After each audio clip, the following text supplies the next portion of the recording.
Caceta, entendeu?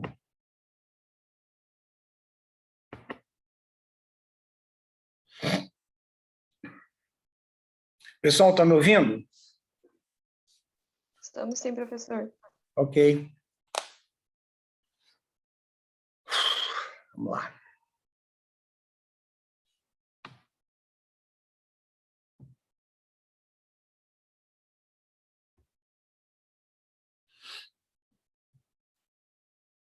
Bem, 10h15, né? Conforme tinha combinado, nós vamos retornar a nossa atividade teórica, né? Bem, eu falei sobre modificação do organismo materno. Falei o que é importante, como devemos proceder em relação à gestante, o que essas modificações podem ocorrer, e aí nós entraremos numa outra pauta aqui, que é a respeito de drogas na gravidez. Drogas não necessariamente drogas ilícitas, mas também as drogas que são vendidas na drogaria, ou seja, medicamentos, né? Eu comecei a estudar drogas na gravidez quando eu fiz uma supervisão de uma tradução de um livro chamado Gable. E eu fiquei muito interessado nesse tema, e aí eu preparei uma aula, né? E solicitei que essa aula fosse dada num outro curso de medicina. Mas não fui atendido. Por simplesmente mandaram eu dar uma aula sobre síndrome do anticorpo antifosfolipídio durante a gestação. Uma aula de 2 horas. Aí eu pensei, quantos síndromes de anticorpo antifosfolipídio eu vi na minha vida? Muito pouco. Mas quantas vezes pacientes fizeram uso de determinados medicamentos e nem sabiam que estavam grávidos? Várias. Aí eu troquei aula. Troquei aula e os alunos gostaram. Depois o professor, o coordenador da época, lá viu, de outra universidade, viu que era interessante e essa aula foi escalada para ser dada e eu fiquei muito empolgado com o tema. Inclusive, dava essa aula dei essa aula na Liga de Ginecologia, dei essa aula no Projeto Vidas, dei essa aula no CREMERGE para estudantes de medicina, né? Então, eu gosto do tema, é um tema para a gente debater, é um tema para ser muito bem pensado, tá? E aí a gente vai começar a nossa apresentação. Então, na nossa introdução, a gente vê uma coisa muito interessante, que até meados do século XX, né, achavam que o útero era inexpugnável, nada passava, tá? Pela barreira placentária. Até que descobriram que a barreira placentária nada mais é que uma barreira anatômica, tá? E passa tudo. Então, Greg, que é esse senhor aí, em 1941, atende ao fator ambiental com a descrição da síndrome de rubéola congênita. Então, ele percebeu que uma criança nasceu com rubéola congênita. Tá? Aí ele falou, tem alguma coisa errada. Então, quer dizer que a rubéola passa pela placenta? Passa. Rubéola, HIV, sífilis, toxoplasmose, citomegalovírus, zika, tá? Tudo passa. Tudo passa pela placenta. Então, essa barreira placentária é uma barreira o quê? Anatômica apenas. É uma divisão. Ela não é uma barreira, um muro. Não, daqui ninguém passa. Não, ela é pura e simplesmente algo anatômico, né? Então, começou a observar que as malformações ela advêm de vários fatores, tá? Os principais são os fatores genéticos e cromossomiais. Esses são os principais fatores das malformações congênitas. E também temos os fatores ditos fatores ambientais, que seriam as irradiações, as infecções, aquela que eu já mencionei aqui, algumas patologias maternas, os farmacos, que é a nossa aula de hoje, e outros agentes, né? Então, aquilo que eu falei para vocês, Em relação ao quê? Em relação à fase embrionária e o período fetal. Tá? Então, o que vai acontecer? Na fase embrionária, vai começar a surgir os órgãos do feto. E na fase dita fetal, esses órgãos serão amadurecidos. Portanto, se eu usar uma substância no período embrionário, eu estou afetando o desenvolvimento do órgão. Tá? E se eu usar na fase fetal, eu estou alterando o quê? A sua funcionabilidade. Né? Então, isso é muito importante, principalmente em medicamentos no período embrionário. Algumas drogas no período embrionário. Tá? Então, é muito importante isso e tem que tomar muito cuidado. Para quem já leu uma bula, sabe, né, que todas as bulas de medicamento está escrito é proibido a utilização desse medicamento no ciclo grávido puerperal. Todas as bulas são assim. Então, cabe a você, médico, saber o que o paciente pode tomar e o que o paciente não pode tomar. Tá? E aí, uma afirmação muito interessante, que não é possível afirmar com certeza que um fármaco é uma substância segura para uso na gestação. A gente não tem absoluta certeza. Tá? Então, eu acho que isso é uma coisa que tem que ser pensada. Né? Temos que prestar muita atenção nisso. A utilização de medicamentos na gravidez são algo muito frequente, então a gente tem que tomar cuidado e tem que escolher a medicação certa, e a gente não tem certeza. Por que a gente não tem certeza? Porque a gente não tem um número X de pacientes que utilizou para saber se isso aconteceu algum tipo de malformação ou não. Tá? E na gravidez, no pré-natal, que vocês vão ver a semana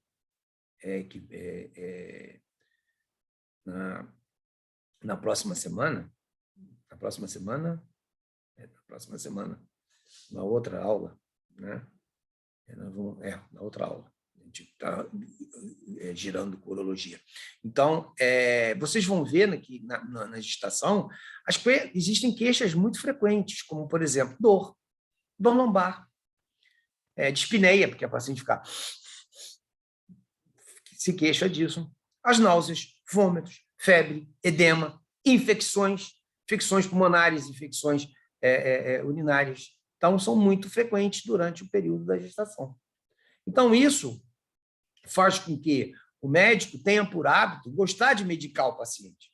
Mas tem que tomar muito cuidado, porque muitas dessas queixas estão relacionadas com as modificações do organismo materno. Aquilo que eu falei, náuseas e vômitos, biscoito, creme e cracker. Edema, fica deitadinha de lado, decúbito lateral esquerdo. Tá? Dor lombar, fica de repouso. Dorme com o travesseiro nas costas, coloque o ventre na cama e coloque um travesseiro nas costas. Tá? A dispneia ela é algo que o paciente sente falta de ar, mas ela não está tendo falta de ar. Tá? Ela faz essa respiração forçada. Né? Mas infecções e outras patologias, como diabetes, hipertensão, aí não. Aí o paciente tem que ser medicado. Tá? E aquilo que eu falei na prescrição, na medicação na gestação. A ansiedade do paciente, onde você medica esse paciente e ele vai ter a curiosidade de ler a bula. E no momento que ele vai ter a curiosidade de ler a bula, não recomendado para gestantes. Todos os remédios não é recomendado para gestantes. Tá? Essa é a curiosidade que o paciente tem de ler a bula. Se você ler a bula, às vezes você nem você mesmo vai querer tomar o remédio. Porque é tanto efeito colateral, você fala, pô, não vou tomar esse remédio não, porque eu vou me dar mal. Tá? Então, essa curiosidade leva à ansiedade. Leva à ansiedade, muitas das vezes, não vou tomar esse remédio não, e isso pode agravar a situação do paciente. Então, você tem que ter uma boa relação médico-paciente, o paciente tem que confiar em você, e você tem que explicar ao paciente, olha só, esse medicamento você tem que tomar. Se você ler a bula, vai dizer que na gravidez não pode, mas você pode tomar sim, porque existe uma coisa que eu tenho uma experiência em relação a isso, portanto, esse remédio não vai fazer mal para o seu concepto. Isso chama-se medicina baseada em evidência. Você vai falar isso para paciente que ela não vai entender, muitas das vezes, o que é medicina baseada em evidência. Mas é medicina baseada em evidência. Tá? Então, essa medicação tem que ser tomada assim. Então, o que nós temos em relação aos fatos que ocorrem no nosso dia a dia? 82% das grávidas utilizam 4 ou mais drogas durante a gestação, excluindo vitamina. Tá? Ela tem que tomar ferro e ácido fólico, esse negócio de ficar tomando vitamina B, C, D, X, H, não sei o quê, isso aí não serve para nada. Tá? 65% das grávidas utilizam de medicamentos não prescritos por médico. O medicamento tem que ser prescrito por médico. Tá? Todos os medicamentos têm que ser prescritos por médico. Infelizmente, são antibióticos, que a gente agora tem direito de prescrever. Tá? Vai lá na farmácia, me dá aqui o remédio tal. Eu estou sentindo tal. Quantas e quantas vezes eu, na fila da farmácia, vi o farmacêutico dar consulta. Eu estou sentindo enjoo, estou sentindo isso, estou sentindo aquilo, estou sentindo isso aqui. Não, toma esse remédio aqui, toma esse remédio lá, faz isso, faz aquilo. Eu fiquei só olhando. Epa! Né? Deu vontade de chegar e falar, você tá dando consulta? Não pode dar consulta no balcão da farmácia? E, às vezes, nem é o próprio farmacêutico, e sim um balconista. Né? Não, toma esse remédio aqui, que é muito bom. Toma, metoclopramida, é muito bom. Ele não sabe o que é síndrome piramidal? Ele não sabe. Vai tomar e vai ter. E aí? Quando a grávida usa o medicamento, 2 pacientes estão sendo tratados, porque ela passa pela barreira placentária. Então, virtualmente, todas as drogas passam pela placenta. Tá? E aí surgiu uma coisa interessante. Ainda bem que eu nasci antes. Né? Foi em 1957, em outubro de 57, foi comercializado um sedativo, um hipnótico, com poucos efeitos colaterais. E ele tinha um efeito antiemético muito bom também, que é a talidomida. Tá? Então, ele começou a entrar no mercado. Então, a indústria farmacêutica desenvolveu e achou que era extremamente seguro, né, para a grávida usar, e combatia os enjoos matinais. Então, foi realmente prescritos em todo o mundo, menos nos Estados Unidos. Nos Estados Unidos não deixou a substância entrar, porque ela só tinha utilização em animais de laboratório. Tá? Eu não sei se isso é fase 2 ou fase 1, animais de laboratório que podiam tomar, estavam tomando a droga não fazia efeito. Para vocês terem uma ideia, se você der corticoide para um material de laboratório e ela estiver prenha, a cobaia, vai nascer totalmente mal formado o filhote. Enquanto a talidomida não acontecia nada. E se você der corticoide na gravidez, não tem problema nenhum. Então, o que aconteceu? Aconteceu esse problema. Foco, miolia, encurtamento dos membros. Por quê? Porque desenvolvia o membro durante o início da gestação. E é durante o início da gestação que os pacientes têm náuseas e vômitos. Ótimo, a paciente fica sedada, a paciente fica calma, a paciente não vomita, mas, em compensação, as crianças nascem tudo com os braços e as pernas curtas. Foco, melia. Tá? Sistema nervoso central, perfeito, sem problema nenhum. Tá? Mas encurtamento dos membros. Então, aí é uma foto da Alemanha, né? As crianças, tudo onde mães tomaram talidomida. Tá? E ali, uma nenenzinha, onde a mãe também tomou talidomida. Sistema nervoso central, perfeito, mas encurtamento dos membros, tá? À custa dessa substância. E aí, obviamente, para não passar essas substâncias que podem causar teratogenicidade, o Brasil adotou a classificação do FDA americano. Né? Então, ele vai classificar as substâncias em A, B, C, D, X. Né? Então, o Brasil adotou essa, a Anvisa, né, adotou essa norma. Né? Então, em A, estudos controlados em mulheres não demonstrou risco para o feto no primeiro ou demais trimestre. Ou seja, pode tomar. B, Estudo em reprodução dos animais não demonstrou risco fetal, mas não há estudos controlados em seres humanos, ou estudos em reprodução animal demonstraram efeitos adversos que não foram confirmados em estudos controlados em seres humanos nos vários trimestres. Pode tomar também. C. Relatos de animais revelam efeitos adversos do feto. Não há estudo controlado em mulheres ou em animais. A droga deve ser administrada somente se o benefício justificar o seu potencial teratogênico. Então, temos que pensar muito bem se a gente vai dar. Em D, há evidências positivas de risco fetal humano, porém, os benefícios do uso em gestantes podem ser aceitáveis. Tá? Podem ser aceitáveis. E categoria X, né? Estudos em animais e seres humanos revelam efeitos deletérios sobre o conceito que ultrapassam os benefícios. O fármaco está contraindicado durante a gestação e em mulheres que pretendem engravidar. Mulheres que pretendem engravidar. Né?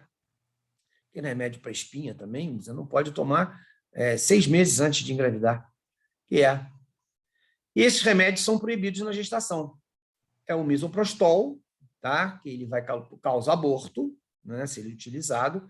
Ácido retinóico, tá? Causa malformação, tá? Gravíssima, retardo mental. E a talidomida, né?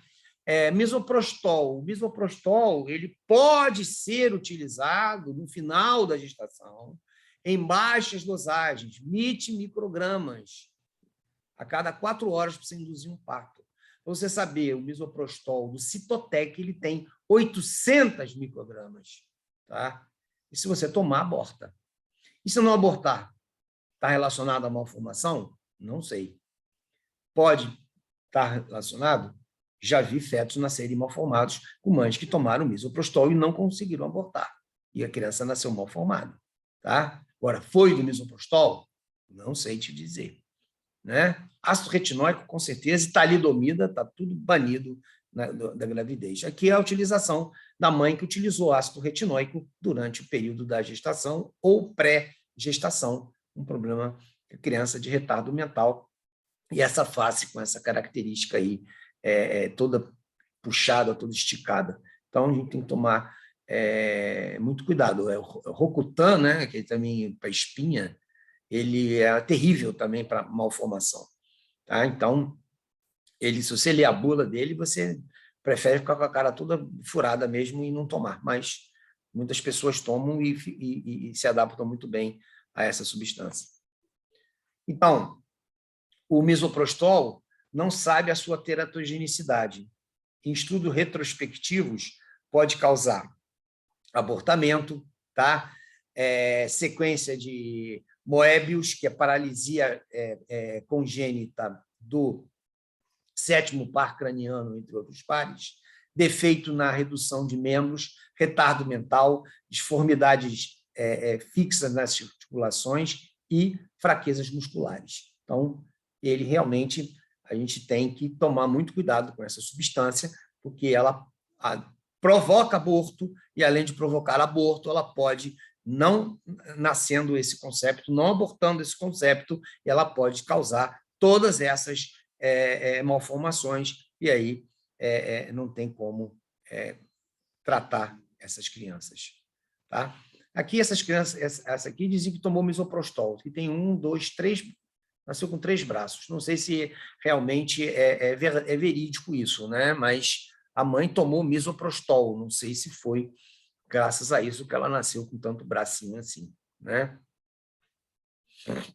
E as drogas que mais frequentes são utilizadas nas gestantes.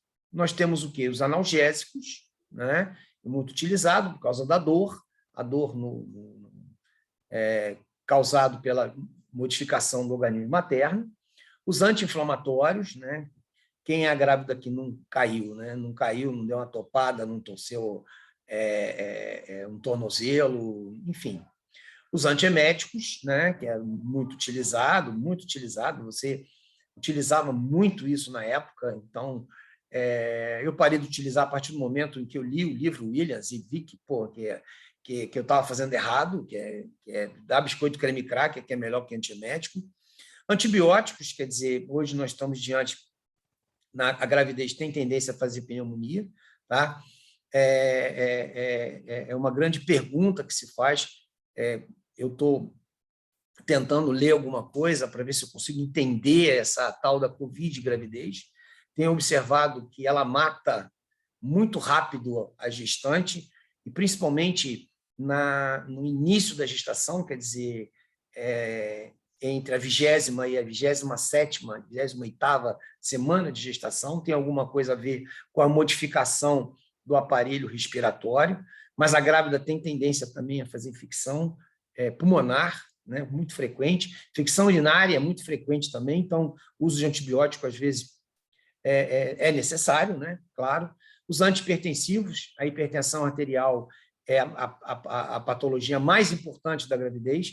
Para vocês terem uma ideia, 80% das gestações são considerados baixo risco, 20% são alto risco, e desses 20%, 90% é hipertensão arterial. Então, vocês vão estar diante sempre de uma paciente com hipertensão arterial durante a gestação. Ansiolíticos, hoje, ansiolíticos e antidepressivos viraram uma moda muito grande, né?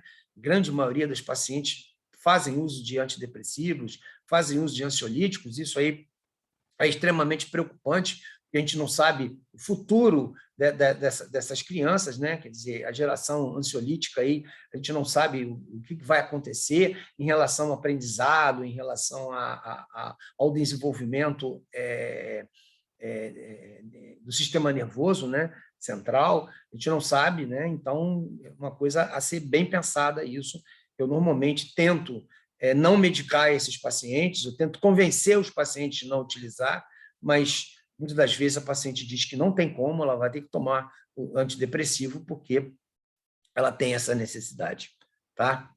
E analgésicos, nós temos aí o analgésico não opioide, antipirético, categoria B, né? E categoria D, que é o paracetamol, tá? Que é o analgésico da grávida nos Estados Unidos. Então, a grávida toma paracetamol, mas ele é considerado B, mas também pode ser considerado D. Alguém já leu a bula do paracetamol? O paracetamol é altamente hepatotóxico, tá? Altamente hepatotóxico. Ah, toma paracetamol e fica em casa. É altamente hepatotóxico o paracetamol. Então, toma muito cuidado com esses remédios. Eu já vi várias pessoas fazerem lesões gravíssimas de fígado porque fica tomando paracetamol todo dia, né? Ah, eu sinto dor na perna todo dia. Todo dia eu tomo paracetamol. Aí melhora, eu tomo paracetamol.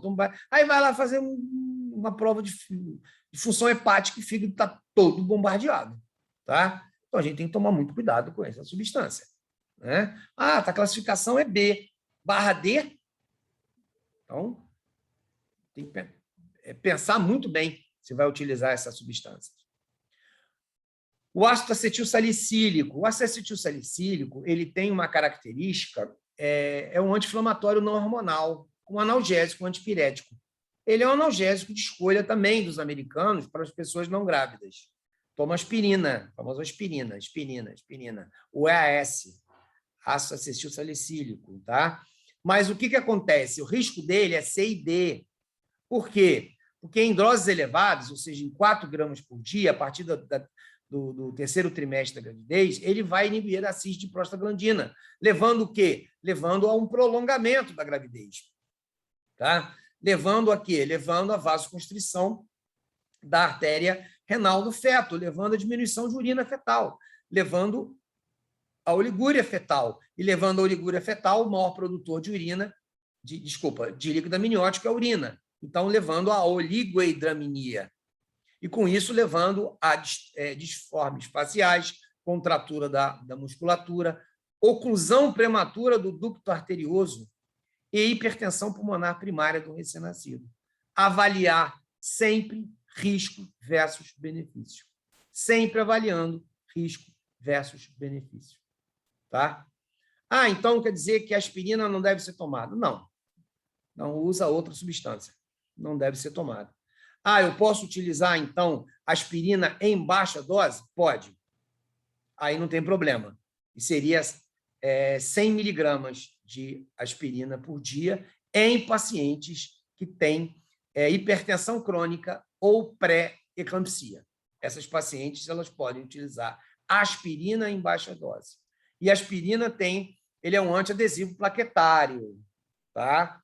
Então, é um antiadesivo plaquetário. Portanto, ele tem que ser retirado pelo menos 7 a 10 dias antes do parto, com risco de ter sangramento aumentado. Tá? Então, cuidado com essas substâncias. Os analgésicos. A codeína, tá? Ele é um analgésico opioide. Ele é classificação C e D. Ele tem relatos de malformação do aparelho respiratório, hipospádia, hérnia inguinal e umbilical, estenose pilórica, quando é utilizado no primeiro trimestre. Não há estudos controlados. Tá? Próximo termo vai levar hipotonia do concepto e síndrome de privação do recém-nascido.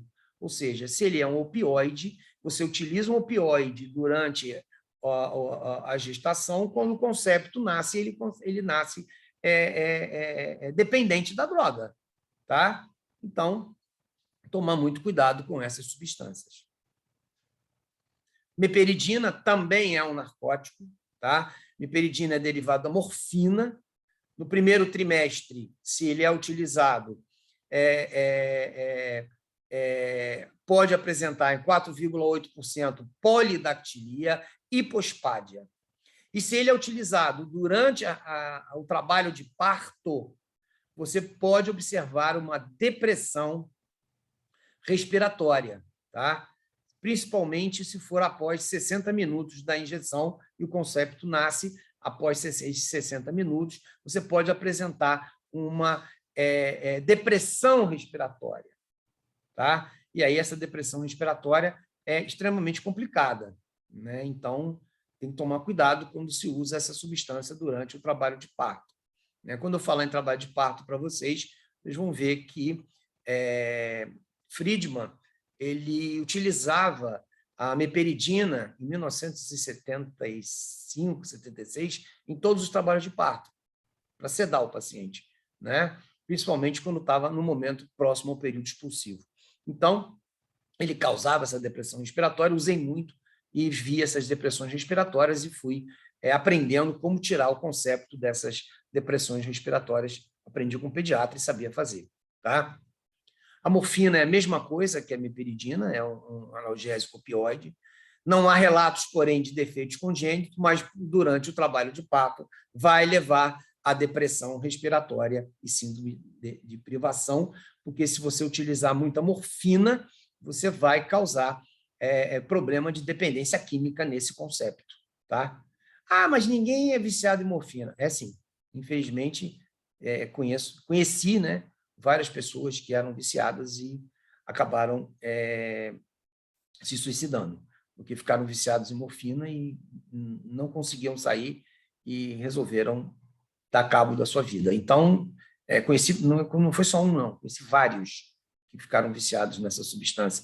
Essa substância é terrível para viciar. Tá? E, às vezes, a paciente toma, e aí toma durante a gestação e acaba tendo o filho, e o filho nasce com dependência da droga. Tá? Outros analgésicos, a dipirona, que é um analgésico muito utilizado pelo povo brasileiro. Então, é uma medicina baseada em evidência, né? Que você toma dipirona, né? Com muita frequência. Tá? Ele não é utilizado nos Estados Unidos, não existe dipirona nos Estados Unidos, não se vende essa substância.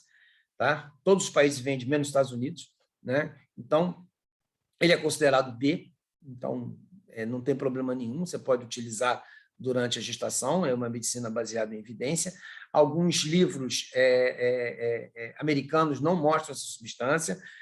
Por incrível que pareça, tinha um manual da Febrasgo que não mostrava dipirona, aí depois eles colocaram, atualizaram e colocaram a dipirona, tá? Porque a dipirona é um analgésico do Brasil, o brasileiro toma muita dipirona, grávida toma muita dipirona, então ele não causa malformação, está comprovado através de medicina baseada em evidência, é considerado B. Cafeína também considerado B. Sumatriptano é considerado C, e ergotamina não. Ergotamina é derivado do esporão de centeio, então ele causa contratilidade uterina. Então, se ele causa contratilidade uterina, ele pode causar aborto ou parto prematuro, portanto, ele não deve ser utilizado. Ele não causa malformação, não. Ele causa contratilidade uterina, que é derivados do esporão de centeio, ergotamina. Tá? Em relação aos anti-inflamatórios, todos os anti-inflamatórios ele tem a mesma característica da aspirina. Todos eles. Tá? Se ele é usado a partir do terceiro trimestre, ele inibe a síntese de prostaglandina, prolonga a gravidez, leva oligúria, leva diminuição de urina fetal, disformidades faciais, contratura facial, oclusão prematura do ducto arterioso, hipertensão pulmonar primária do recém-nascido. Né? Nós tínhamos, na década de 80, quando o paciente apresentava o que nós chamamos de polidramia idiopática, tá? É idiopática, a gente não sabia o que era realmente. Então, quem é o maior formador de urina? O maior formador de urina é o maior formador de líquido amniótico, é a urina fetal. E a gente fazia endometacina para esses pacientes. E realmente diminuía, mas fazia a oclusão prematura do ducto arterioso. Olha só que desgraça, né? A gente tentava consertar de um lado, acaba errando do outro, né? Corticoides são compatíveis com gravidez, compatíveis com a amamentação, pode ser usado. O corticoide ele não pode ser usado em paciente lúpica que está fazendo pulsoterapia, aí não deve ser utilizado durante a gestação. Se estiver fazendo pulsoterapia, não pode, altas doses de corticoide, mas o corticoide pode ser utilizado, ele é muito utilizado para maturação do pulmão fetal, a dexametasona, a betametasona, ela pode ser utilizada em crise asmática e hidrocortisona, tá? Em qualquer processo alérgico que você tenha, você pode também utilizar hidrocortisona em altas doses, não tem problema, ele não causa malformação e ele é extremamente compatível durante o período da gestação. Não precisa se preocupar, pode utilizar, desde que não seja pulsoterapia. Né? Os antieméticos, a metoclopramida, tá? A metoclopramida, que é o Plasil, cuidado com a síndrome de piramidal, né? Tem que tomar cuidado. Tá? Ele é bem utilizado. Hoje a gente utiliza mais a bromoprida, né? Risco B. O cloridrato de androzetona ele estava sendo muito utilizado para náuseas e vômitos coercíveis da gravidez, mas aí surgiu uma dúvida aí se essa substância é uma substância teratogênica. Ela parece que está com uma restrição muito grande hoje pela Anvisa, né? Não sei nem se saiu de mercado ainda, tá? Mas tomar muito cuidado com essas substâncias novas, né? Então, se o paciente tiver náuseas e vômitos, não melhorar com creme cracker, pode tomar bromoprida, não tem problema nenhum. Se você quiser facilitar o esvaziamento gástrico do paciente, pode usar a metoclopramida, que é o nome comercial, é o Plasil, né? Então, você pode utilizar essas substâncias, porque ela não são substâncias teratogênicas, só o cloridrato de androzetona hoje, que é um problema que a gente tem que tomar muito cuidado em relação a isso. Tá? Os antiácidos, né? Quer dizer, o paciente fica com aquele refluxo. Então, você pode utilizar o omeprazol, o pantoprazol, né? Então, o risco é risco C, mas não há estudos controlados na gravidez. Então, você tem que tomar cuidado em relação a isso, né? Então, se você estiver amamentando também, monitorar o lactante para você ver se tem algum efeito colateral, porque tudo passa por leite também, tá? Então tem que tomar cuidado com isso, né? Então, só utilizar se houver realmente necessidade. E antibióticos. Então, qual antibiótico a gente mais usa na gravidez? O antibiótico que a gente mais usa na gravidez é a penicilina. A penicilina é benzatina para tratamento de sífilis durante a gestação. A amoxicilina com ácido cloroquinato, para tratamento de pneumonia, tá? A ampicilina também a gente utiliza até para tratamento de infecções urinárias, só que a ampicilina ela foi muito utilizada na década de 90, no final da década de 80, então há muita resistência, né, como ela foi parada de usar, voltou, você pode associar ao Subactam, então ela é compatível, então a gente vai usar. Piricinina cristalina a gente usa para pacientes que apresentam ruptura prematura das membranas ovulares, que não entram em trabalho de parto, com mais de 16 horas de ruptura de bolsa, a gente usa para evitar o Streptococcus beta, né? Principalmente infecções fetais, não maternas, né? Então, as piricininas são muito utilizadas, a amoxicilina é utilizada, a ampicilina é utilizada, tá? E não tem problema nenhum durante a gestação. A sulfametoxazol e trimetropim, é C e D, toma muito cuidado, porque o trimetropim ele é um antagonista do ácido fólico. Então, se você utilizar durante o início da gravidez, o que eu falei lá durante o início da gravidez, nas alterações hematológicas, tá? Há necessidade de utilização de ácido fólico em todas as grávidas, tá? Se você tiver uma infecção urinária, não vai optar por sulfametoxazol e trimetropim, né? Por quê? Porque vai dar problema, porque ele vai ser antagonista do ácido fólico no início da gestação. E no final da gestação, a sulfa ela vai provocar hiperbilirrubinemia. Feto manacênico icterícia. Olha só que loucura. Essa substância, apesar de ser C e D, não deve ser utilizada, salvo se houver uma grande resistência de uso antibiótico, o que eu não acredito. Tá? Então, não utilizar essa substância não, por causa desse problema. Essa substância vai provocar o trimetropim, principalmente no começo da gravidez, vai provocar esse antagonismo com o ácido fólico. Então, isso não é interessante. Tá? E as cefalosporinas? Cefalosporinas são todas elas compatíveis. Cefalexina, cefazolina, ceftriaxona, cefalexina, todas elas são compatíveis na utilização na gravidez. Tá? A gente utiliza muito infecção urinária, né? Infecções urinárias graves, então pode utilizar sem problema nenhum. Tá? A ceftriaxona é uma droga de escolha na infecção urinária grave na gravidez, então não tem problema nenhum usar a cefalexina também. Infelizmente, muita gente usa cefalexina sem necessidade, isso está provocando uma grande resistência de bactérias que são muito resistentes à cefalexina, porque a mutação da bactéria leva a essa resistência, então a gente também tem que tomar cuidado com a utilização desses antibióticos em relação à resistência. Não que ele cause malformação, porque ele não causa malformação nenhuma. Tá? O cloranfenicol tem que ser banido da prescrição médica. Ele não é teratogênico, tá? Mas que ele é administrado na proximidade do parto, no parto prematuro, né? Quer dizer, se a paciente tem um parto prematuro, ele pode promover um colapso cardiorrespiratório, irregularidades respiratórias, cianose, e aí ele forma a síndrome cinzenta do recém-nascido. Tá? Que pode chegar até óbito. Então, para que eu vou usar cloranfenicol? Qual é a finalidade? Não há finalidade nenhuma da sua utilização.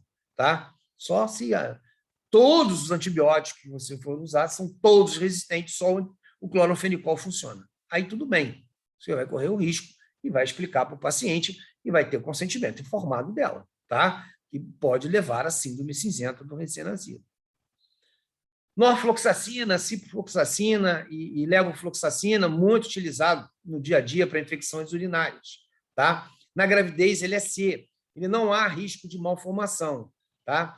Mas as quinolonas, né, elas podem produzir uma artropatia devido a danos na cartilagem em animais de experimentação. E não está comprovado em animais, no ser humano. Animais em experimentação, ele pode provocar essa alteração. Tá? Então, no ser humano não há nenhuma informação sobre isso, não há estudos controlados. Né? Não há estudos controlados em relação a isso. E todo mundo sabe, né, que você não pode fazer estudo duplo cego randomizado para infecção. Você não pode dar placebo e dar um remédio e ver o que acontece, ou dar um remédio X, um remédio Y, e ver se a criança vai nascer mal formada. Isso não pode ser antiético. Tá? Então, tem que tomar cuidado em relação a isso. Clindamicina. Ele é um macrolítico, ele pode ser usado durante o período da gestação, se a paciente tiver uma vaginite grave, uma endometrite, mas é no pós-parto, ou ela tem uma diverticulite, né? Ela pode utilizar. Se ela tiver uma peritonite, de repente você tem uma apendicite supurada em gravidez, você tem que fazer uma laparotomia, você vai ter que fazer um antibiótico, e aí você pode usar a clindamicina. Tá? Ela é muito usada em doença inflamatória pélvica, pode ser usada em pneumonia, em faringite. Ela pode ser usada, a clindamicina ela é compatível durante o período da gestação. A azitromicina também é muito utilizada, a azitromicina é muito utilizada no período da gestação, principalmente em gastroenterites, infecções por clamídias, micoplasmas, tá? E ela é utilizada também na amenorrex prematura, principalmente quando o feto é prematuro, tá? Quando o feto é prematuro.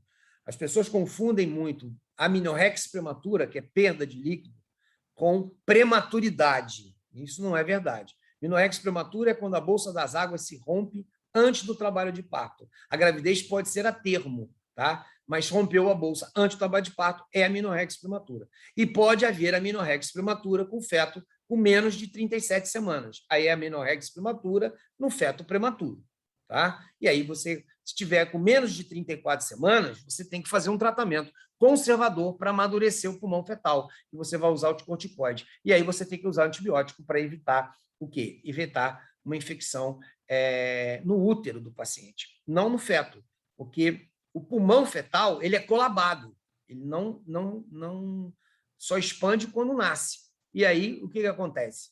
Tá? Normalmente, as infecções que atingem o concepto na amenorrex prematura são infecções pulmonares. Então, a gente, quanto mais tempo mantém, pior para o feto, né? Doxacilina e tetraciclina, ele está relacionado a alterações ósseas, né? Inibição do crescimento da fíbula, prematuridade, leva à prematuridade, óbito intraútero e descoloração do esmalte dentário na primeira dentição. A criança nasce com os dentes tudo preto. Quando nasce, tem a primeira dentição, os dentes ficam tudo preto. Além de ter alterações ósseas, ele tem esse tipo de problema, portanto, tetraciclina e doxacilina não deve ser utilizado durante o período da gestação, em hipótese nenhuma. Tá? Gentamicina, ela não é teratogênica, mas ela é autotóxica. Ela inibe, ela lesa o oitavo par craniano. Tá? E uma coisa interessante aqui, que acontece, se você usar gentamicina durante a gestação, você pode levar à surdez no feto. Mas quando ele nasce, se ele tiver com alguma infecção, eles usam gentamicina dentro da unidade de terapia intensiva. É interessante isso, não causa otoxicidade. Mas dentro do útero causa. Eu não sei o porquê explicar isso para vocês, eu não sei. Mas que acontece, isso acontece. Eu já vi criança tomando gentamicina, recém-nascida. Eu falei, ué, não é autotóxico? Não, é dentro do útero. Né? Então, é algo interessante a se pensar. Os antimicrobianos e antiprotozoários, o metronidazol, eles consideram, o metronidazol é X, não pode tomar durante a gestação. Se você ler a bula, aí que você não toma mesmo. Mas ele não é teratogênico, ele é B. Por que ele é X? Ele é X por causa do gosto que ele dá na boca. Tá? Se a grávida está com uma tricomoníase e toma metronidazol, o que vai acontecer? Ela vai tomar dose única, 2 gramas. E aí, o que vai acontecer? Ela vai ficar com um gosto metálico na boca horrível. Então, ela já tem excesso de salivação. Gosto metálico, ela não vai se alimentar direito. E isso passa para o leite também. Então, o leite vai sair com gosto de metal. E aí, isso vai, às vezes, a criança vai rejeitar o leite, porque o gosto é ruim. Tá? Então, com gosto de metal. Então, isso é algo extremamente importante, né, para passar para vocês. Ela não é teratogênica, é só alterações do gosto. Então, as pessoas evitam tomar por causa desse tipo de problema. Mas ela não é teratogênica. Tá? E os antifúngicos, o fluconazol também é considerado X e C, aí você tem que tomar cuidado, tá? Para tratamento de candidíase, né? Então, um tratamento de candidíase na gravidez seria interessante o tratamento com nistatina, né? Local, tópico, e se porventura não funcionar, você pode usar uma outra substância, um outro antifúngico, porque o fluconazol ainda está em estudo. Então, ele tem indicações, né?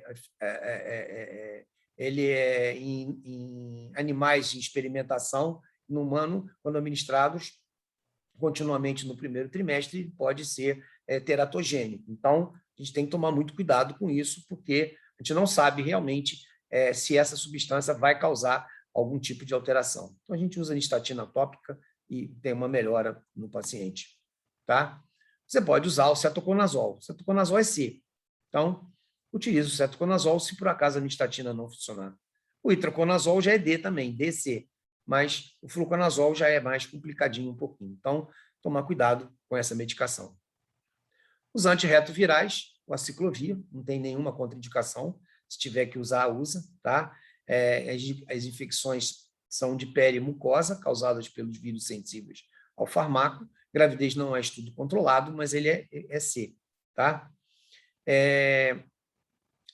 Se a paciente tiver com herpes genital, né, o parto tem que ser por via alta, não pode ser por via baixa, principalmente na fase ativa do herpes. O parto tem que ser operatório cesariana, porque ele transmite para o feto. Então, é complicado você nascer com herpes, sepsemia por herpes. Tá? O feto normalmente não resiste. Então, parto sempre por via alta. As outras substâncias também podem ser utilizadas, todas C. Né?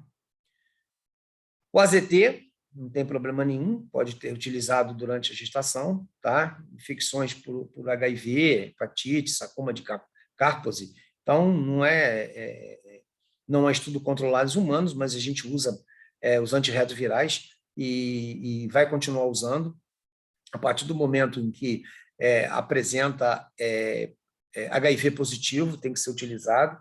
Muitas das vezes a paciente já vem tomando o AZT, e engravida, e vai continuar tomando, e vai tomar outra substância, vai tomar outros coquetéis, tá? Dependendo da sua replicação do vírus. Né? Então, é uma gravidez extremamente preocupante, porque mesmo tomando AZT, você tem 2% de passar. Se você não tomar absolutamente nada, você pode chegar de 40% a 60% de transmitir para o concepto. Então, tem que realmente tomar essas substâncias. Tá? E os antipertensivos. Então, como eu falei para vocês, os antipertensivos são drogas muito utilizadas durante a gestação. E a droga de escolha para hipertensão arterial crônica na gravidez é a metildopa. Tá? É um bloqueador adrenérgico. Tá? Ela é utilizado de 750 a 2 gramas por dia. Tá? Ela não tem poucos efeitos adversos, não está associado a nenhum tipo de alteração no concepto, e é a nossa droga de escolha para hipertensão crônica. Tá? Hipertensão crônica na gravidez é quando a grávida engravida já hipertensa. Tá?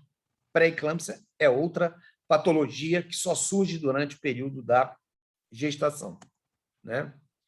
A nefidipina, bloqueador do canal de cálcio, também é uma droga utilizada, pode ser utilizada categoria C, tá? Ela é utilizada em crise hipertensiva. Né? Às vezes, quando você não tem você não está dentro de uma unidade hospitalar, se você estiver numa saúde da família ou numa UPA, você faz nefidipina para paciente, você pode fazer até 20 miligramas a cada 100 miligramas a cada 10 miligramas a cada 20 minutos, tá? Pega uma ambulância e leva o paciente para o hospital. Quando ela está fazendo crise hipertensiva. Crise hipertensiva é pressão arterial maior ou igual a 160 por 110. É crise hipertensiva na gravidez. Se ela não estiver fora da gravidez, é 180 por 120. Mas na gravidez é 160 por 110, e aí você pode fazer nifedipina. A droga de escolha é a hidralazina intravenosa. Tá? Então, ela tem um efeito teratogênico e embriotóxico em animais de experimentação, teoricamente diminui o fluxo placentário, como todos os bloqueadores do canal de cálcio. Então, você vai usar só, basicamente, na crise hipertensiva. O beta-bloqueador, o propanolol, ele tem um problema. Todos os beta-bloqueadores têm o mesmo problema.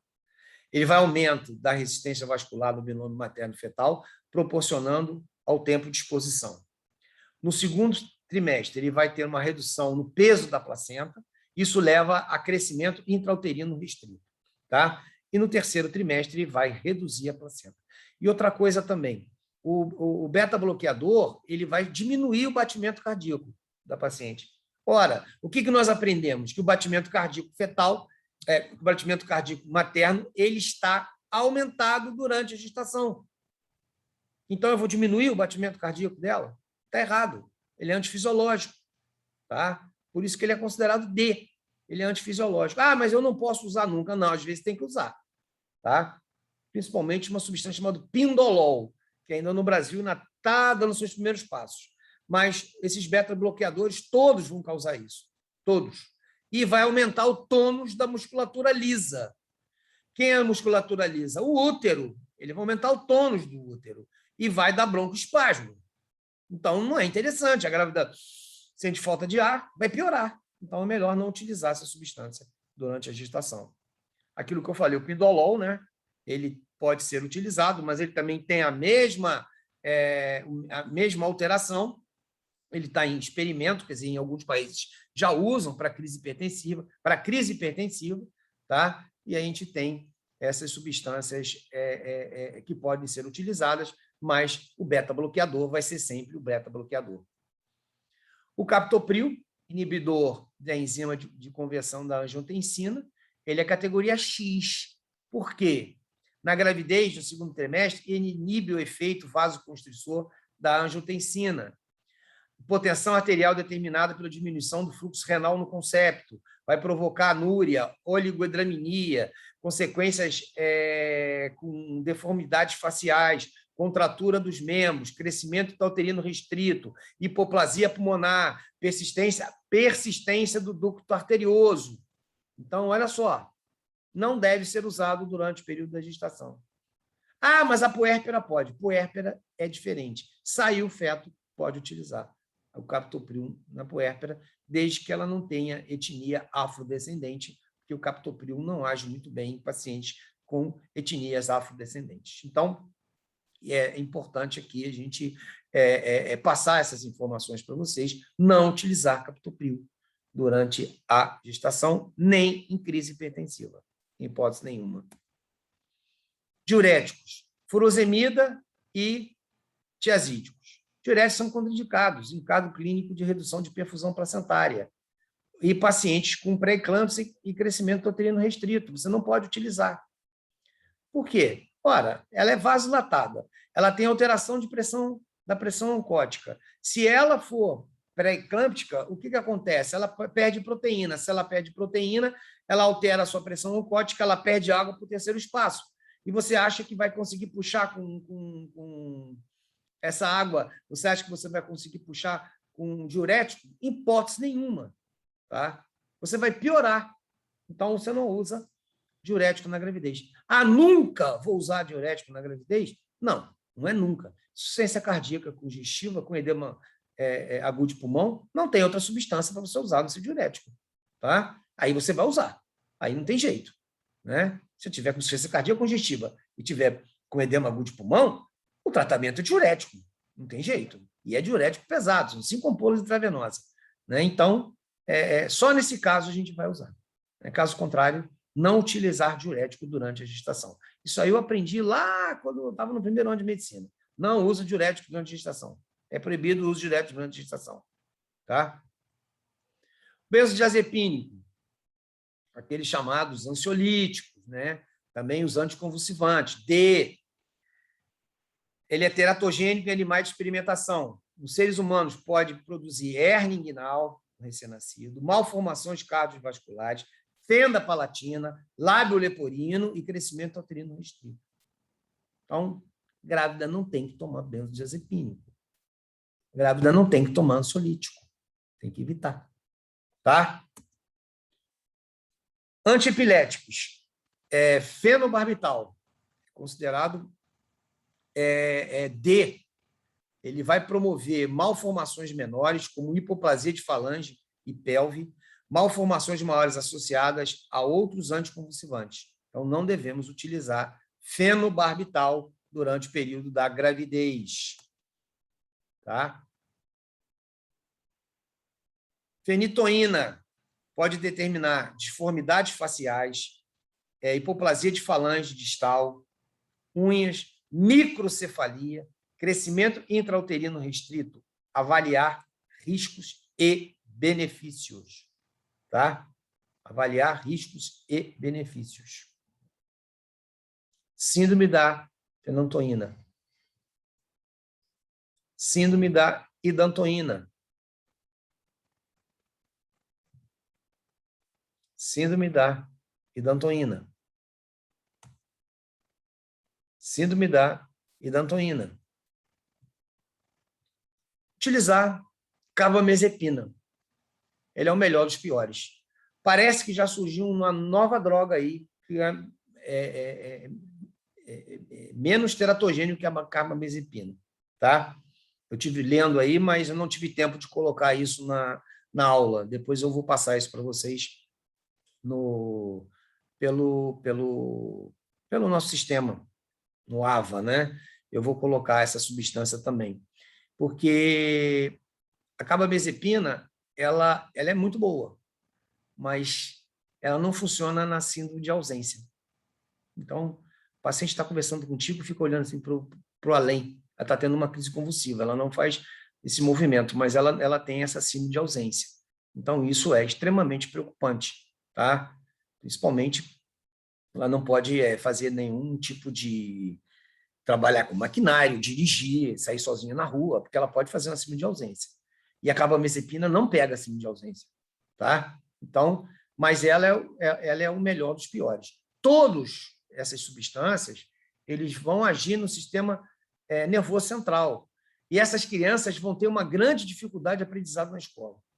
Mesmo a carbamazepina. Mas ela não causa malformação. Mas ela vai ter dificuldade na escola.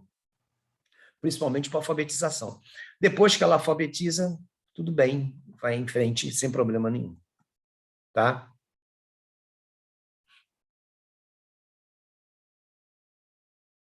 Então, os antidepressivos, né? Os antidepressivos, que é a fluoxetina, a sertralina, enfim, são substâncias que não há estudos controlados, tá? Porém, a exposição prolongada resulta em síndrome de privação do recém-nascido. Então, aquilo que eu falei, hoje é moda tomar antidepressivo, tá? Nós estamos passando por um momento muito difícil na nossa vida. Eu, com 64 anos de vida, nunca vi uma situação tão difícil que a gente está passando, em todos os sentidos da palavra. Tá? Financeiro, político, epidemia, e muitas pessoas não estão conseguindo aguentar. Está aumentando o número de suicídio, de violência doméstica, enfim. Tá? E uma grande maioria de pessoas estão fazendo depressão. Então, infelizmente, esses antidepressivos aí estão vendendo que nem água, né? E vocês vão ver isso, pacientes que chegam no nosso ambulatório, tá? Quer dizer, um ambulatório que não tem tanta gente, nós temos 35 mil habitantes aqui em Vassouras, apesar que vem de outros municípios também para cá, e você vai ver que essas pacientes fazendo uso de antidepressivo. O que vai acontecer com essas crianças, eu não sei, tá? Mas é a coisa que a gente tem que parar e pensar e depois pesquisar, né? Aí vai começar a aparecer um monte de coisa que a gente não sabe o que é, e aí a gente vai ver que foi provavelmente a custa dessa utilização desses antidepressivos, né? Então, infelizmente, isso que ocorre. Em relação ao diabetes, se a paciente estiver fazendo qualquer tipo de hipoglicemiante oral, suspender imediatamente e entrar com insulina, tá? Se ela fizer um diabetes, não é um diabetes gestacional, ela engravidar com diabetes, tá? Ela é diabética e engravidou. E aí você, antes dela engravidar, você tem que fazer hemoglobina glicada, tá? Para saber, ela tem que estar baixa, porque se ela estiver alta, o índice de malformação é elevadíssimo, tá? Então ela tem que ter controle do açúcar dessa paciente, tá? Rigoroso antes de engravidar. Engravidou, suspende a insulina, o hipoglicemiante oral, e ela começa a fazer insulina, tá? Então, sempre insulina como droga de escolha para o diabetes. Hormônios, né? Estrogênio e progesterona. Ah, ninguém toma estrogênio e progesterona. Eu já vi pessoa tomando estrogênio e progesterona. A paciente sentou na minha frente, falou, estou tomando remédio? Estou. Qual? Pílula. Pílula? É, pílula anticoncepcional. Falei, minha senhora, mas só está grávida de 30 semanas. Ah, eu sei, mas eu engravidei tomando pílula. Aí ninguém falou nada para parar, eu continuei tomando. Falei, não, para. Estrogênio e progesterona não faz mal nenhum. Né? Faz mal nenhum. Desde que seja pouca dosagem. Agora, se você tomar altas doses de estrogênio sintético, isso pode virilizar a genitália feminina. Pode. Tá? Porque ela vira testosterona. Aí pode. O donazol, que é um potente antiestrogênico, também vai virilizar a genitália feminina. Se você utilizar em alta escala. A progesterona natural, aquela utilizada na fertilização in vitro, essa não causa nenhum tipo de problema. Tá? Agora, é a sintética. E o danazol, que é um potente antiestrogênico, que é utilizado para endometriose, ele também vai virilizar a genitália feminina. Então, tem que tomar cuidado com o paciente que engravida. Tá? Ah, eu estou tomando danazol porque eu estou com endometriose, aí quando você vai ver, ela engravida. Tá? Suspende imediatamente, porque vai virilizar. E dietil-etinilbestrol é uma substância que causa tumor de células claras do canal vaginal. Tá? Quer dizer, a mãe que está gerando um feto feminino que está tomando dietil-etinilbestrol, que é também um potente antiestrogênico, que é também uma substância para tratamento de endometriose. Se ela estiver utilizando essa substância, estiver gerando um feto feminino, essa criança, na fase pré-púbere, ela pode apresentar tumor de células claras do canal vaginal. Tá? Então, tomar cuidado com essas substâncias, porque são extremamente preocupantes. Os anticoagulantes, nós temos os curamínicos, que é a varfarina. A varfarina causa a síndrome do varfarim, tá? Que é a hipoplasia óssea, fronte protuberante, crescimento intrauterino restrito, nariz em cela e retardo mental. Olha só que terrível. Então, sempre usar um anticoagulante heparina, tá? A base de heparina. Você vai utilizar esse anticoagulante. Quando? Quando a paciente tem história de trombose durante a gestação anterior, quando essa paciente teve história de trombose no pós-parto, se ela estiver engessada, se ela estiver imobilizada na cama, tá? Se ela tem prótese valvar metálica, tá? Aí você vai utilizar heparina, né? Não usar o varfarim. Essa aqui é a síndrome do varfarim, tá? Fotografia da criança com síndrome do varfarim. Fazendo um procedimento cirúrgico, né, para consertar as falhas, e aqui depois essa criança da síndrome do varfarim. Hormônios tiroidianos, então quer dizer, hipotiroidismo, não tem problema nenhum na gravidez, só medicar, tá? Hipertiroidismo, este é problemático, tá? Então, o propiltiuracila é o fármaco de escolha para o tratamento de hipertiroidismo na gestação. Ele não é teratogênico em dose dependente. O concepto pode nascer levemente com hipotiroidismo, mas não tem problema. Hipertiroidismo é preocupante, hipotiroidismo não. Tá? Agora, o carbamazol, iodeto de potássio e metilmazol devem ser evitados. Todos eles, principalmente metilmazol, eles causam defeito no scalp e cabelo, atresia de coanas, atresia esofagiana, com fístula tracoesofagianas, anormalidades faciais menores, atraso psicomotor, entre outros relatos. Então, metilmazol não deve ser utilizado durante o período da gestação. Cuidado com essa substância. Está aqui a criança que usou metilmazol. Tá? Retardo mental, esse olhar fixo, né? Triste, mas utilizou essa substância. E finalizando aqui, a gente vai passar agora para as chamadas drogas mesmo, drogas ilícitas e drogas lícitas, né? As drogas lícitas são aquelas que você compra em qualquer lugar, que é o álcool e o cigarro, o tabaco, o fumo, né? E as drogas ilícitas, que hoje, cada dia que passa, está mais sofisticado, né? Infelizmente. Então, você tem maconha, cocaína, crack, êxtase, etc. Tá? de vez em quando aparecem uns nomes aí esquisitos, né? Eu, velho, o cara falou não sei o quê, eu nem sabia o que era, tive que pesquisar para saber o que era Michael Douglas, nem sabia o que era isso. Tá? Aí depois me disseram o que era, eu fiquei até sem graça, porque eu tomei Michael Douglas, eu falei, não sabia o que era. Né? E aí, uma grávida, inclusive. E aí eu tive que pesquisar. Fiquei até, eu falei, tá, não sabia. Né? Mas eu falei para não tomar, porque era uma droga que podia causar algum tipo de problema, e causa realmente algum tipo de problema. Então, a gente tem essas substâncias aí, que, infelizmente, hoje está muito difundida, principalmente as drogas ilícitas. Mas vamos ver quais são essas drogas, o que ela pode causar durante a gestação. Isso aqui é uma atriz, né? Quer dizer, uma modelo que ela se deixou fotografar grávida fumando. Ela não fuma, tá? Por que eu sei que ela não fuma? Por causa do cabelo dela, a pele, tá? Você vê que é diferenciada. Ela fez isso só para fazer uma propaganda contra o cigarro na gravidez. Primeiro, que eu acho que ninguém devia fumar, tá? Mas, infelizmente, tem muita gente que fuma ainda. O cigarro causa coisas terríveis. E na gravidez, também. Tá? Então, não deve utilizar. Então, aqui mostrando também o negócio do Ministério da Saúde, né? Foi bem pesado na época, o Ministério da Saúde entrou pesado contra o cigarro mesmo, dizendo várias coisas que lhe poderiam ocorrer, e a partir do momento em que a mulher está fumando, o seu filho está fumando também. Então, ele está fumando também. Então, esse é o problema. Né? Então, o que o tabagismo vai causar na mulher grávida?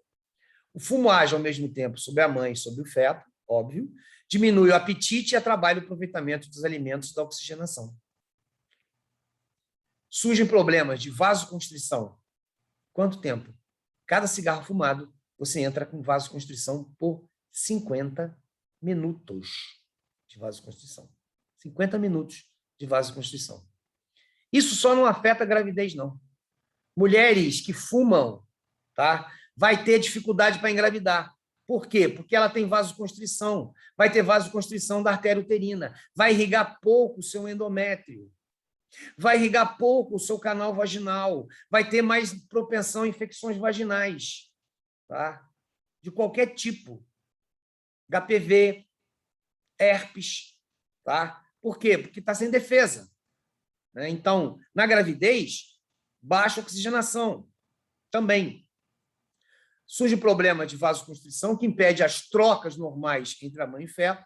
Os recém-nascidos vão nascer com baixo peso em relação às mães não fumantes e o aumento da taxa de prematuridade, tá? À custa da ruptura da bolsa das águas e levando a parto prematuro. Por que rompe a bolsa das águas? Ora, o canal vaginal ele fica pura e simplesmente com uma vascularização ruim. Então, ele não vai ter defesa. Não vai ter defesa, germes oportunistas vão entrar, vão surgir, vão passar aquele muco lá que tenta defender, vai lá na bolsa das águas, infecciona e rompe. Tá? Então, vai ter parto prematuro. Né? Então, quando se fala em parto prematuro, a gente fica com um sério problema. Isso aqui é um pé de uma pessoa que está no maço de cigarro, né? Uma necrose, fumou, né? Câncer de boca e um prematuro. Esse prematurinho aqui, vocês vão aprender isso na pediatria, ou já deve estar aprendendo na pediatria. Uma criança que nasce com menos de 1 quilo, ela é um custo muito grande, tá? Ao Sistema Único de Saúde. Essa criança aqui gasta $1.000 por dia quando nasce abaixo de 1 quilo. É um custo muito alto, tá? Porque a mãe fumou, a mãe usou droga. Aí cai um prematuro desse aí na mão dos pediatras. Óbvio, tem como salvar? Tem como salvar. Mas olha o custo que isso leva. E aí você vai ver, não, começa a falar na televisão, não tem CTI para criança, não tem CTI. Lógico que não. A pessoa fez coisa errada. Tá? E aí é um problema sério de saúde pública e parar com esse negócio de fumar. Tá? O tabagismo também. Olha só, a maior taxa de mortalidade perinatal associada ao tabagismo é parcialmente atribuída ao aumento do risco de descolamento prematuro de placenta e placenta prévia. São 2 patologias hemorrágicas do terceiro trimestre da gravidez, que a gente vai dar aula sobre isso. Descola placenta. Tá? Isso leva a óbito fetal. Placenta prévia, leve hemorragia. Hemorragia leve, interrupção da gestação. Interrompe a gestação prematuro. Além de a criança estar pequena para a idade gestacional. Tá? E risco de complicações e perdas perinatais. Tá? Aumento do número de cigarros fumados vai estar correlacionado ao risco de perdas perinatais, ou seja, abortamento. Tá? Também há uma associação positiva entre o tabagismo e a síndrome de morte súbita do latente. É a morte do berço. A mãe vai lá, amamenta, volta, vai trocar a fralda, a criança está morta. Está relacionado a cigarro. E olha, quando isso acontece, é uma desgraça para a família. Tá? Eu vi isso acontecer, não como o médico que participei do parto, mas uma pessoa que bebia e fumava muito. Estava grávida, eu achava aquilo um absurdo, tá? E, de repente, eu não a vi mais, mas aí vi o marido dela e, conversando com o pediatra, ele falou, a criança morreu. Ela amamentou, foi lá fazer não sei o quê, quando voltou, a criança estava morta. Não broncoaspirou, não, morreu. Morte súbita do lactante, relacionada a cigarro. Né? Destrói a família. A família desaba. Toda, sem exceção. E um outro problema é a síndrome alcoólica fetal. Tá? Síndrome alcoólica fetal. É a consequência do feto do consumo de álcool durante a gravidez e é irreversível. Olha só. Você bebeu durante a gravidez, é irreversível. Ah, eu posso beber durante a gravidez? Não pode beber durante a gravidez. Em hipótese nenhuma. Ah, mas só... Não pode beber durante a gravidez. Ela se caracteriza por um retardo de crescimento intrauterino, retardo do desenvolvimento neuropsicomotor e intelectual, distúrbio do comportamento, irritabilidade, hiperatividade durante a infância. Tá? Vai em festa de criança e vê aquela criança que está correndo, está batendo em todo mundo, está furando a bola, está chutando o palhaço, está enchendo o saco do mágico, está fazendo uma algazarra. Isso é irritabilidade. Meu filho é tão hiperativo, o que eu faço? Bebeu na gravidez? Tá? Se ele é hiperativo, bebeu na gravidez? Esse que é o problema. Tá? Essa é a hiperatividade da infância, porque provavelmente deve ter tomado uma. Né? Para você fazer a síndrome alcoólica, você precisa tomar muito álcool. No mínimo, que chama-se 3 drinks por dia, ou seja, 3 doses do uísque, 3 doses de gin, 3 doses de vodka, tá? 3 doses de substância mais pesada. Né? 5 copos de chopp por dia. Você fazer a síndrome alcoólica clássica, tá? Que é diminuição do tamanho do crânio, microcefalia, malformação da face, nariz curto, lábio superior fino e mandíbula pequena, pé torto, malformação cardíaca, maior sensibilidade à infecção, maior taxa de mortalidade neonatal. Tá? Então, essa é a síndrome alcoólica do recém-nascido. Você olha para essa criança aqui, parece que bebeu, né? Tem uma cara, infelizmente, tem uma cara de alcoólatra. Você olha assim e fala, pô, bebeu? Não, isso é síndrome alcoólica fetal. Cabeça pequena, prega hipocântica,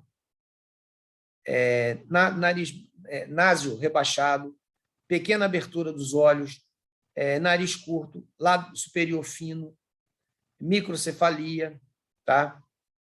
Enfim, tudo isso é a síndrome alcoólica do recém-nascido. Isso aqui é um trabalho de Madison, de 1997, muito interessante. Ele mostrando a quantidade de álcool que a paciente tomou e o grupo controle. Tá? Então, alguma exposição ao álcool. Índice de QI alterado. A síndrome alcoólica propriamente dita. Né? Pessoa que bebe muito. Beber muito é 3 doses daquilo que eu falei por dia. Dessas substâncias. Né? É beber muito. Né? Então, vai provocar essa síndrome alcoólica. Essas são as áreas passivas da lesão secundária da presença de álcool. Né? Cada um você pode lesar, isso depende, vai depender. Álcool destrói nervo, todo mundo sabe disso, o álcool destrói o nervo. Né? Aqui é mostrando neurônio, né? E exposição ao álcool, a destruição dos neurônios, à custa do álcool que você utiliza durante a gestação, ela vai destruindo o neurônio, por isso que a criança nasce com retardo mental. A que bebeu mais ou menos, bebeu pouco, a criança fica com irritabilidade, né? Então, não utilizar álcool durante a gestação, em hipótese nenhuma, nem para brindar no Ano Novo, nem no Natal. Ah, posso tomar uma tacinha para brindar? Não pode beber álcool, não pode, tá? E aí, as drogas ilícitas, aquilo que eu falei, infelizmente, vem aumentando o consumo dessas substâncias, né? Cada um sabe o que faz, cada um toma a decisão na sua vida, tá? No Brasil não está liberado, portanto é considerado crime, né? E utilizar essas substâncias na gravidez não é interessante também, tá? Por quê? A maconha no recém-nascido, tiveram contatos com essa substância, mostram mais inquietos, desatentos, estressados. Os pesquisadores observaram que eles tinham um sono conturbado e mais dificuldade para acordar. Então, você não conseguia acordar a criança, tá? E apresentava, durante o sono, movimentos de tremores bruscos, ou fora do sono também. A criança dava umas mexidas assim, movimentos bruscos. Isso se custa da utilização da maconha. E também a maconha vai provocar o quê? Vasoconstrição, tá? Monóxido de carbono, vai lesar o endotélio vascular. Então, é extremamente preocupante isso. Vai levar essa vasoconstrição, vai levar a lesão no endotélio vascular. Então, é muito cuidado com essas drogas, tá?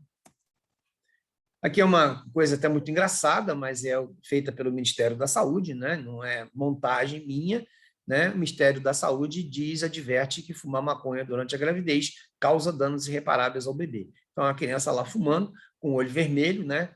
E fumando seu cigarrinho de maconha. Isso é para mostrar, para advertir a utilização dessas substâncias durante a gestação, né? Provavelmente, essa mãe tomou êxtase. Provavelmente. Eu não sei se isso é verídico ou não, mas estava lá consegui baixar de um livro aí e disse que a mãe tomou êxtase. Não sei se isso é verdade, mas malformações grotescas, tá? Essa malformação grotesca, a criança com a mão fechada assim, um rosto extremamente envelhecido, também relacionado a drogas como êxtase, né? Tá? Uma malformação craniana, foi a óbito, né? Também pode estar relacionado com a utilização de drogas como êxtase, por exemplo.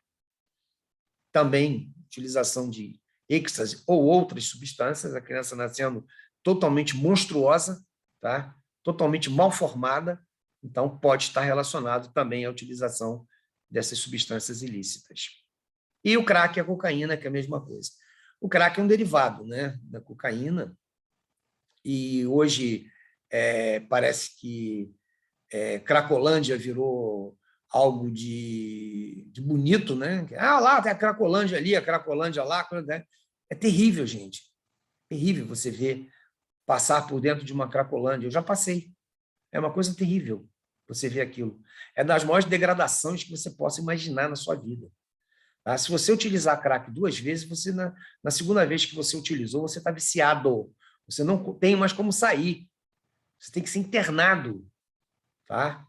Então, é terrível. E cocaína. Cocaína não tem cheiro.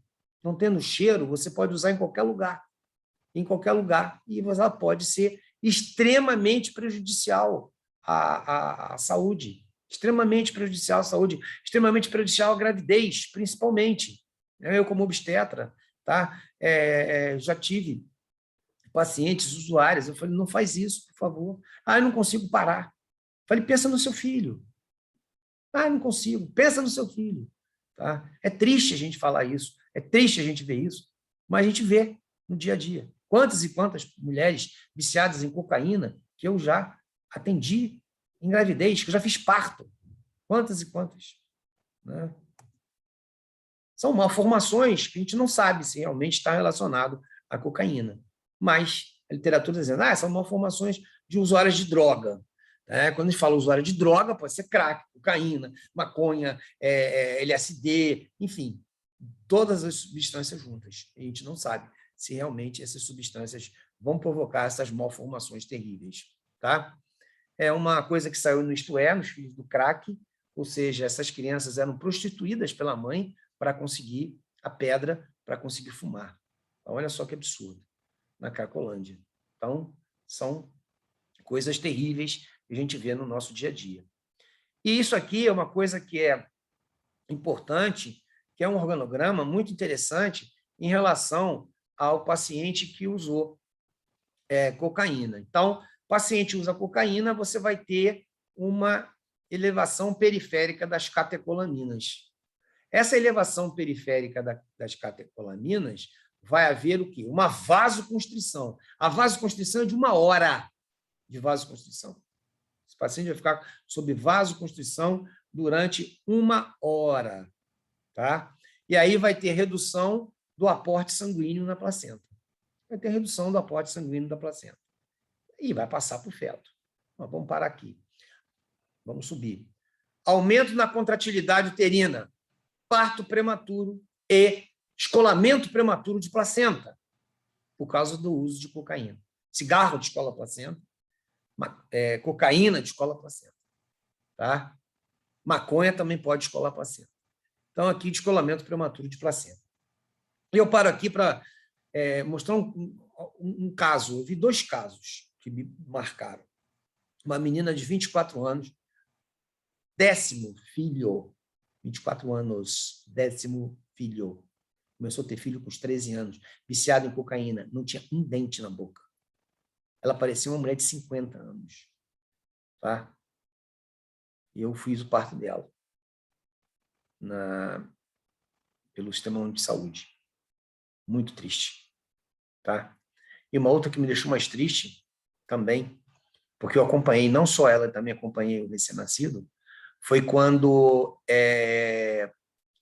os meus residentes, os meus internos, entraram no quarto, todo mundo com o olho desse tamanho. Falei, o que aconteceu? Chegou uma paciente aí com um negócio branco no nariz. Aí eu falei, Aí ela disse para mim que tinha cheirado cocaína. Aí o que eu falei, gravidez a termo? Falei, gravidez a termo. Está com 39 semanas. Só que rompeu bolsa. Aumento da contração uterina, rompeu bolsa. Aí eu falei, vou lá conversar com ela, né? Porque eu fiquei com medo de quê? Descolamento prematuro de placenta. E aí eu fui conversar com ela. Quando eu fui lá conversar com ela, eu me apresentei, meu nome é Oswaldo Aranda, eu sou o chefe do plantão.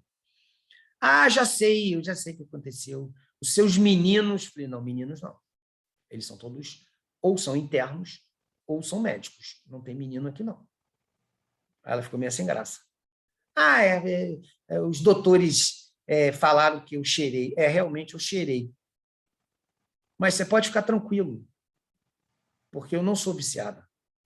Aí eu olhei para ela e falei assim, não, eu estou absolutamente tranquilo, porque eu tenho absoluta certeza que a senhora é viciada.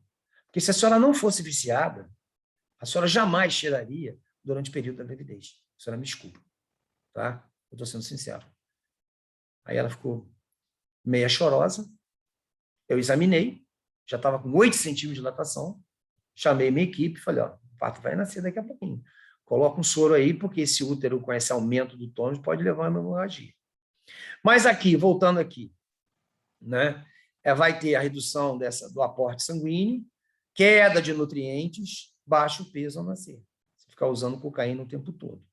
E se passar daqui, essas catecolaminas aqui, ou a própria droga passar para cá, a cocaína, ela vai usar o quê?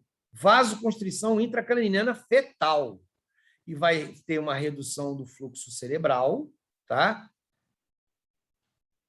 Essas catecolaminas vai ter um aumento da pressão arterial no feto, hemorragia intracraniana, lesões cerebrais isquêmicas focais e difusas irreversíveis. Ou seja, lesão cerebral. Faço o parto dessa moça. A criança nasce com uma lesão cerebral. Vão dizer de quem é a culpa. Ele fez uma anóxia intraparto. A culpa é do obstetra. Olha só que sufoco. Tá? O paciente tira a cocaína a gravidez inteira. A gente faz o parto, sai a criança toda mal formada. Ou sai uma criança com mal formada, a gente não tem culpa. Mas sai uma criança com uma lesão cerebral irreversível, uma anóxia de parto, entre aspas, tá? Parecida. Aí vai falar, foi culpa do obstetra. Não foi culpa do obstetra, tá? Como é que a gente vai provar isso? Não tem como. Os americanos, os ingleses, os países de primeiro mundo, eles pura e simplesmente saem o concepto, pinça o cordão, colhe sangue do cordão e guarda. E guarda numa geladeira lá, fica guardado. Se houver um processo contra o hospital ou contra o médico, pega aquele sangue e avalia para ver se tinha alguma substância ilícita ali dentro. Se tiver, o paciente perde na hora o processo. No Brasil, a gente não tem essa capacidade de armazenar. Pega uma placenta, dá um bico nela, joga fora. Tá? Todas as placentas deveriam ser avaliadas, examinadas. Mas a gente não tem patologista para isso. Tá? Tem outras prioridades? Temos outras prioridades, mas devia examinar a placenta. Devia de colher o sangue do paciente e guardar, porque isso pode levar a um futuro processo. E nesse futuro processo, para logo. Tá? Para logo. Que ela pode ter usado droga. Esse é o problema. Ninguém sabe. Droga não tem cara, não. Tá? Nem HIV tem cara. Nem sífilis tem cara. Então, a gente tem que tomar cuidado em relação a isso. Então, isso é extremamente preocupante, principalmente para quem vai fazer obstetrícia, principalmente quem está na linha de frente, na hora do parto. Você faz um parto, está tudo bem, de repente a criança começa a fazer crise convulsiva. Pô, esse foi um parto, foi o parto, foi o parto. Será? Eu não colhi o sangue. Né? Então, lesão cerebral irreversível. E voltando ao caso, eu fui no berçário depois acompanhar esse recém-nascido, porque me deixou muito preocupado, tá? Muito mesmo, pelo sentimento que a gente tem. O médico tem sentimento. A gente, às vezes, não demonstra, mas a gente sente, tá? Isso dá uma certa angústia, às vezes. Eu falei, eu quero ver essa criança. Entrei lá no berçário, a criança vermelha, chorava. Aí o pediatra falou, eu estou sabendo, né? Essa mulher tirou cocaína pra caramba. Eu falei, Eu falei, e agora? Ele falou, eu tenho que dar um antídoto. Tá? Ele dá o antídoto da morfina para essa criança. Quando a criança faz uma depressão respiratória, a gente também utiliza. É o Narcan, é o nome comercial. Eu não consigo gravar o diabo do nome do sal. Eu sei que é Narcan. Depois você pega aí no Google, dá uma olhada no Narcan. É um antídoto para morfina, para meperidina e para cocaína. Tá? Então, ele é um derivado dessa substância, né? Para o feto. Então, você vai... eles tiveram que fazer essa substância e depois desmamando gradativamente, né? Essa criança que nasceu viciada. Recém-nascido viciado em cocaína. Olha só que loucura. Tá? Então, para vocês verem a dificuldade que a gente tem no nosso dia a dia. Né? Professor. Oi, fala. Esse antídoto, ele pode provocar alguma coisa na criança depois? Não. Efeito colateral? Não. Você vai dando aos pouquinhos e vai desmamando, porque ele precisa de cocaína. Tá? O organismo dele tem necessidade. Ele viveu sobre esse efeito dessa substância. Você vai dando e vai tirando, né? Aí depois você tira. É antagonista. É um antagonista. Tá? Às vezes você faz morfina no trabalho de parto, por exemplo, e a criança nasce com uma depressão respiratória brutal. Aí você pode fazer também a substância, tá? Que é o Narcan. Aí você faz essa substância, a criança vai melhorando gradativamente, que é o antagonista. Então, são situações muito importantes em relação a isso, né? A gente ter essa visão, né? De que a criança nasce viciada. Né? E não é só a criança nasce viciada em benzodiazepínico, a criança nasce viciada em antidepressivo, tá? E, enfim, evitar essas substâncias, não tem jeito, a gente tem que evitar, mas é complicado, muito complicado, tá? Muito complicado. Essas duas me marcaram, a uma, com 24 anos, 10 filhos sem um dente na boca. Acho que era viciada em crack, se eu não me engano, tá? A maternidade que mais recebe pacientes moradora de rua com uso de crack é a maternidade Fernando de Magalhães, no Rio de Janeiro. Então, ela é especialista em atendimento a essas mulheres. Você vê só, se você tem um local especialista para atender, é porque realmente a situação está muito grave, tá? Né? Muito grave. Não existe crack dose dependente, não. Usou 2 vezes, está viciado. Tá? Não tem jeito. Né? E a pessoa faz tudo. Rouba, se prostitui, se prostitui filho, enfim. É terrível isso. Tá? E a sociedade tem que dar um jeito. Não podemos ficar de costa para isso. Tá? Infelizmente, a gente não pode ficar de costa. Tá? Temos que resolver isso. Ah, então libera. Não, não é assim. Crack, não. Cocaína, não. Tá? Os países desenvolvidos não liberam essa substância, gente. Tá? Ah, libera tudo. Não, é assim não. Países desenvolvidos. O primeiro país a liberar maconha foi a Holanda. Vai lá usar outro tipo de droga para ver o que te acontece. Tá? Não é assim, não. Né? Não é assim. Bem, para a gente concluir, depois, chegando quase a hora do nosso almoço, né? Eu acho que se a gente seguir em frente, vai deixar vocês mais cansados ainda, né? Na conclusão, primeira coisa importante, não usar droga, né? Álcool, cocaína, cigarro, em hipótese nenhuma. Não usar medicamentos, ou se usar, buscar o menor tempo de uso, evitando sempre o primeiro trimestre, e o último, quando o medicamento sabiamente atua, nesses momentos. Então, tem que saber isso. Se vocês forem fazer pré-natal na saúde da família, tem que saber isso. Eu não sei se vocês vão se formar, acho que provavelmente vocês devem se formar no final do ano, né? Então, muitos vão galgar residência médica, outros vão preferir trabalhar na saúde da família, ou trabalhar em determinados hospitais, né?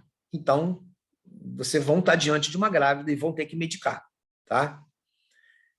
Perguntar sobre a possibilidade de gravidez antes de dar qualquer medicação. Então, sempre perguntar. Paciente mulher, data de menstruação, método de contracepção. Tem que perguntar. Tá? E avaliar se o benefício da droga justifica seu uso. Será que realmente justifica utilizar essa substância?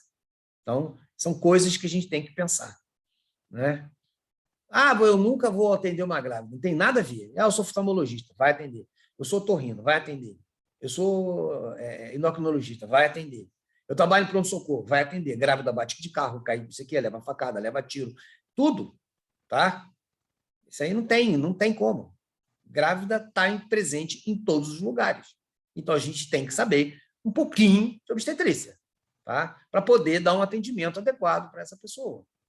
Um pouquinho de modificação do organismo materno, para você saber quais são as consequências que pode levar isso, esse ou aquele trauma, por exemplo. Você tem que saber. Né? Saber interpretar um exame. Não utilizar uma droga errada. Utilizar a substância certa. Né? Utilizar a substância certa. O meu interesse por drogas em gravidez já era muito antigo, no Miguel Couto, lá em 1980, 81, 82, que eu trabalhei lá como acadêmico de medicina, depois eu fui estagiário oficial, depois eu fui acadêmico bolsista. Né? Parecia uma grávida no pronto-socorro, vai para a maternidade. Aí ela ia para a maternidade e voltava. Não, o problema dela é asma. Não era a maternidade que cuida de asma, asmático. Tá? Às vezes ela vinha com outra patologia. Então, tem que saber medicar. Não tenha medo. Se você souber drogas na gravidez, não tenha medo. Vai lá e faça o medicamento correto. Tá? E, finalizando aqui, mais uma vez, uma foto minha com o meu chefe. Né? Eu era novo, tinha cabelo. Tá? Então, ao grande professor Rezende, eu tive a honra de homenagear ele na minha tese também, não só na minha tese de doutorado, de já falecido, mas a tese de mestrado, que ele foi lá assistir ou apresentar, né? E que me incentivou a ser professor. Né? Porque eu era basicamente um médico especialista bom, né? E eu disse bom, viu? Não disse nem muito bom, nem excelente. Um médico especialista bom, e ele gostava muito de mim. E ele basicamente, que me deu uns empurrões aí para entrar para a docência. Tá bom? Alguma dúvida aí, pessoal? Alô, alô? Acho que não, professor. Obrigada. A turma do MM aí tá tudo bem, né? Sabe por que que é MM? Ah, Hã? É porque na hora que a gente está vendo aqui